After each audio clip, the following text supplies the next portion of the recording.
ఒక చోట ఆయన సువార్త చెప్తున్నాడంటే, ఒక చోట నిలబడి సువార్త చెప్తుంటే చాలామంది దుర్మార్గులు మూర్ఖులు కలిపి ఇంకొంతమంది దుర్మార్గులు రెచ్చగొట్టి సువార్త చెప్తున్న పౌలు భక్తుడి మీదకి రాళ్ళు రువ్వారంటే, అంటే కొన్ని కంకర రాళ్ళు లాంటివి తీసుకుని ఆయన మీదకి బలంగా ఇసిరారట.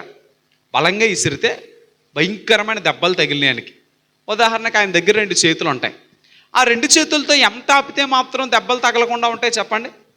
భయంకరమైన దెబ్బలు తగిలి ఆయన చచ్చిపోయాడు అని ఇసిరినోళ్ళు గుర్తుపెట్టారంట. ఆయన చచ్చిపోయాడురా, ఇంక చచ్చిపోయాడు అనుకున్నారు. రాళ్ళు ఇసిరినోళ్ళకే ఆయన బ్రతికాడన్న నమ్మకం లేదు. అలా చచ్చిపోయాడని తెలుసుకుని ఆ శవాన్ని, అంటే ఆ శవం లాంటి వ్యక్తిని ఈడ్చుకుని ఊరవతల పారేశారండి. ఊరవతల పారేస్తే ఆ పారేసిన తర్వాత వీళ్ళందరూ వెళ్ళిపోయారు చేతులు దుడుపుకొని. ఆయన కాసేపటికి లెగిసి గాయాలన్నీ తుడిచేసుకుండి మళ్ళీ లెగిసి వేరే ఊరు వచ్చేసి అక్కడ బలమైన సువార్త ప్రకటించి అనేక మందిని శిష్యులుగా మార్చేశాడంట. హల్లెలూయా.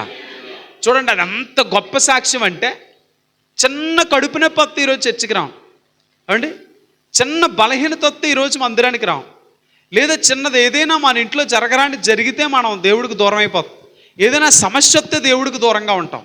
రాళ్ళు పిక్కలు తీసుకుని కొడితే, రాయి పిక్కలు తీసుకుండి ఇప్పుడు కొడితే మళ్ళీ రేపు పొద్దున్నకి అక్కడ సువార్త ప్రకటించి అనేక మందిని అక్కడ శిష్యులుగా చేసేసి ఓ మాట చెప్పాడంటే, ఏమన్నా తెలుసా?